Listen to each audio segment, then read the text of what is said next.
Assalamualaikum warahmatullahi wabarakatuh. Kami dari kelompok 6 akan memaparkan nilai-nilai kemanusiaan prosa fiksi sudah kemerdekaan tahun 70-an. Ronggeng Dukuh Paru. Kelompok kami beranggotakan Dwi Rahmi Supradini, Dian Setio Fajar Anjani, Elisha binti Lailatul Maulidah, Tirta Winduka Tamsi, Fitri Yanasari, dan Khoniatun Nikmah. Pengertian prosa fiksi.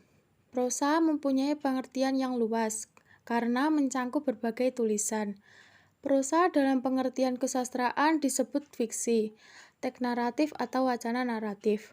Istilah fiksi dalam pengertian ini berarti cerita rekaan atau cerita khayalan.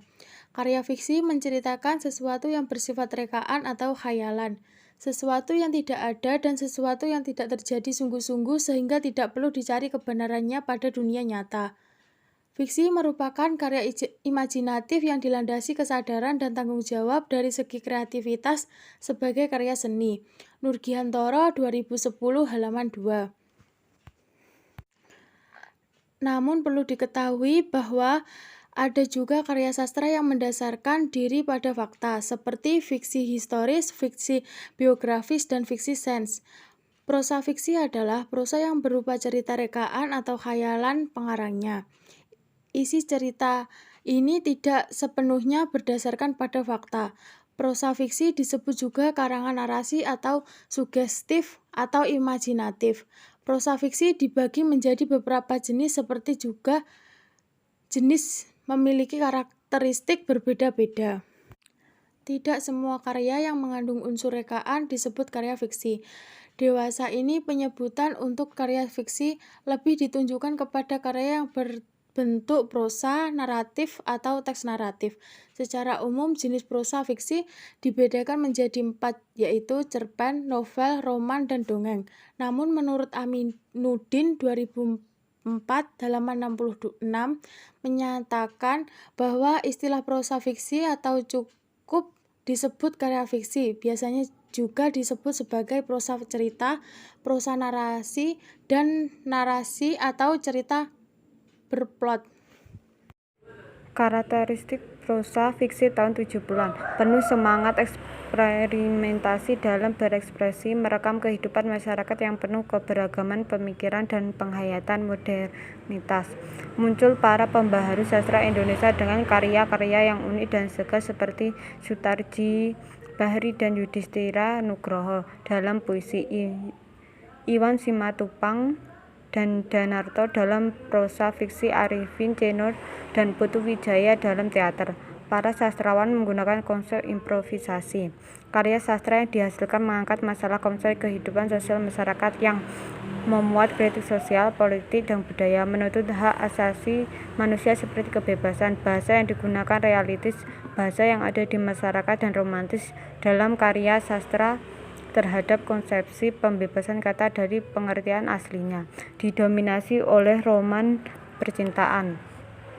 Ciri intrinsik, memiliki penampilan tipografi yang pelik. Dalam hal ini sajak-sajak yang ditampilkannya membawa sudut pandang yang tidak mudah untuk diartikan. Dalam sajak-sajaknya tersebut yang dibicarakan adalah tentang dirinya sendiri, sehingga pembaca dipaksa untuk priori melihat diri, meninggalkan prasangka-prasangka tradisional mengenai susunan pembahasan dan konvensi persajakan.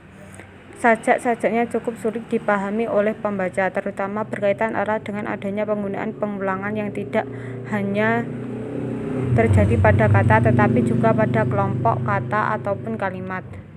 Penampilan kekuatan kata-kata atau bahasa sebagai kekuatan kata-kata atau bahasa sebagai alat satu-satunya, bertolak dari pantasnya kata atau bahasa sebagai makhluk hidup perpuisian, menyadari akan ketidakberdayaan kata atau bahasa sebagai alat estetik sekaligus menyadari sejauh mana manfaat kata atau bahasa tersebut. Puisi-puisi yang muncul dikategorikan sebagai puisi meepling, mempergunakan sarana kepuitisan berupa frasa, mempergunakan teknik pengungkapan ide secara sederhana dengan kalimat-kalimat biasa atau sederhana. Ciri ekstremistik, berisi kritik sosial atas kesewenangan terhadap kaum lemah dan kritik atas penyelewengan, mengemukakan kehidupan batin religius yang cenderung mistik, menuntut hak asasi misalnya kebebasan hidup, merdeka, bebas dari penindasan, menuntut kehidupan layak dan bebas dari penyamaran kehidupan modern. Cerita Ronggeng Dukuh Paro. Dalam novel Ronggeng Dukuh Paro, karya Ahmad Tohari banyak mengandung nilai-nilai yang bisa dijadikan sebagai bahan renungan. Novel ini mengangkat tema percintaan, sosial, dan kemanusiaan.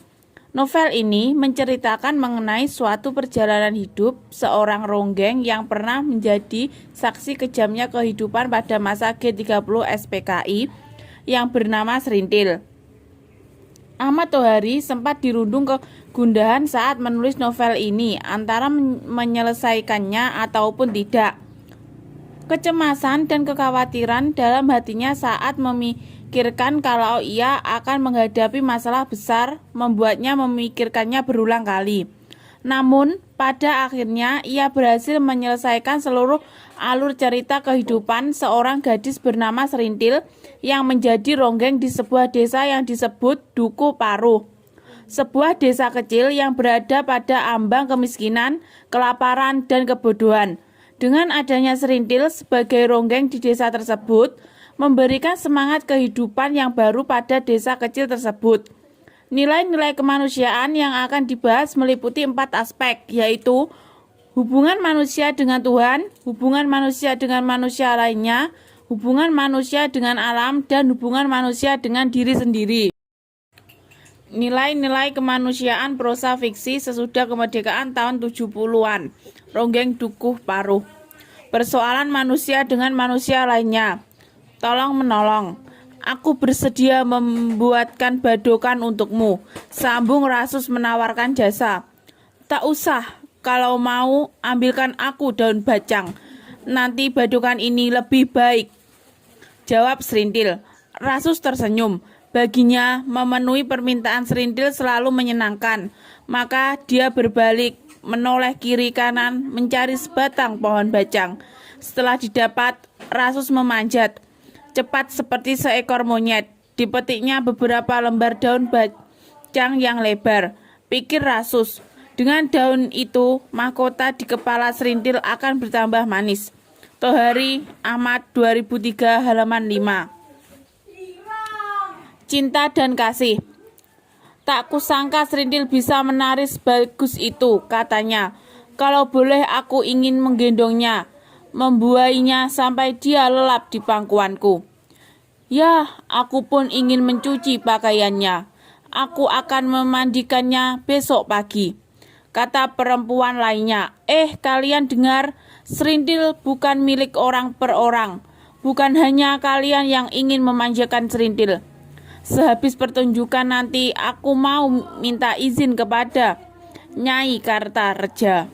Engkau mau apa? Memijat Serintil. Bocah ayu itu pasti lelah nanti. Dia akan kubelai sebelum tidur. Tohari, Ahmad 2003 halaman 10-11. Banyak warga yang tertarik pada Serintil saat ia menari. Rasa ketertarikan itu menunjukkan suatu dukungan terhadap Serintil. Tanggung jawab. Rasus, kau tak mau? Tanya Serintil dengan suara hampir tak kudengar. Takkan ada orang melihat kita di sini. Ini tanah perkuburan dekat dengan makam Ki Secamenggala pula. Kita bisa kualat nanti, jawabku. Dalih yang sangat gemilang mendadak muncul di otakku. Halaman 39. Rasus mempunyai tanggung jawab pada dirinya sendiri yang cukup besar. Pada saat Serintil ingin memberikan keperawanannya kepada Rasus, saat di dekat makam Ki Secamenggala, Rasus berdalih kepada Serintil, itu tempat yang keramat. Padahal dalam hati Rasus tidak mau berhubungan dengan Serintil karena Rasus masih merasa bahwa Serintil adalah bayangan dari emaknya. Peduli. Rasus yang sejak semula berdiri tak bergerak di tempatnya mendengar segala penggunjingan itu. Anak laki-laki berusia 13 tahun itu merasa ada sesuatu yang terlangkai di hatinya. Ia merasa serindil telah menjadi milik semua orang Duku Paru. Rasus cemas tidak bisa lagi bermain sepuasnya dengan serindil di bawah pohon nangka. Tetapi Rasus tak berkata apapun. Dia tetap terpaku di tempatnya sampai pentas itu berakhir hampir tengah malam. Tohari Ahmad 2003 halaman 11. Pada kutipan tersebut terlihat perasaan Rasus yang sangat cemas dengan apa yang akan terjadi pada serindil selanjutnya. Mungkin akan membuat mereka tidak bisa sedekat dulu lagi. Dan dia berusaha untuk tetap berada di tempatnya dan menahan perasaan yang ada di dalam dirinya. Persoalan manusia dengan dirinya sendiri. Harga diri. Aku benci. Lebih baik kuberikan padamu. Rasus, sekarang kau tak boleh menolak seperti kau lakukan tadi siang. Di sini bukan pekuburan. Kita takkan kena kutuk. Kau mau bukan? Halaman 45. Serintil yang harus melaksanakan malam buka kelambu untuk menjadi ronggeng sepertinya kesal dengan tahapan terakhir ini. Harga dirinya sebagai seorang perempuan harus dipertaruhkan. Serintil berpikir, daripada keperawanannya diambil oleh laki-laki yang tidak dikenalnya, Serintil memilih untuk memberikan keperawanannya yang pertama kepada Rasus. Serintil merasa bahwa Rasus pantas mendapatkannya, karena Serintil juga mengetahui bahwa Rasus mencintainya. Persoalan manusia dengan Tuhan.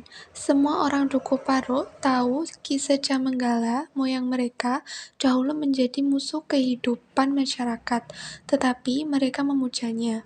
Kubur Ki Sejamanggala yang terletak di punggung bukit kecil di tengah Duku Paru menjadi kiblat kehidupan kebatinan mereka. Gumpalan abu kemenyan pada nisan kubur Ki Sejamanggala membuktikan pola tingkah kebatinan orang Duku Paru berpusat di sana. Tohari Ahmad 2003. Tidak bisa, siapa tahu kejadian ini adalah pagebluk. Siapa tahu kejadian ini karena kutukan roh Ki Sejamanggala yang telah lama tidak diberi sesaji. Siapa tahu. Tohari Ahmad 2003. Sudah 2 bulan Serintil menjadi ronggeng, namun ada Duku Paru mengatakan masih ada 2 tahapan yang harus dilaluinya sebelum Serintil berhak menyebut dirinya seorang ronggeng yang sebenarnya. Salah satu di antaranya adalah upacara pemandian yang secara turun-temurun dilakukan di depan cungkup makam Ki Sejamanggala. Tohari Ahmad 2003 halaman 24. Pada kutipan novel tersebut menunjukkan hubungan antara manusia dengan Tuhan atau kepercayaan yang dianut oleh masyarakat di Duku Paru. Persoalan manusia dengan alam. Hanya tangis bayi dan lampu kecil berkerlip menandakan pedukuhan itu berpenghuni. Tak ada suara kecuali suara kodok.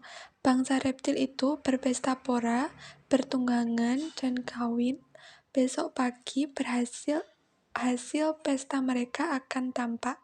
Kodok betina meninggalkan untaian telur yang panjang. Katak hijau menghimpun telurnya dalam kelompok yang terapung di permukaan air. Katak daun menyimpan telurnya pada gumpalan busa yang melekat pada ranting semak-semak. Tohari Ahmad 2003 halaman 11. Itu tadi merupakan pemaparan materi tentang nilai-nilai kemanusiaan ronggeng Duku Paru.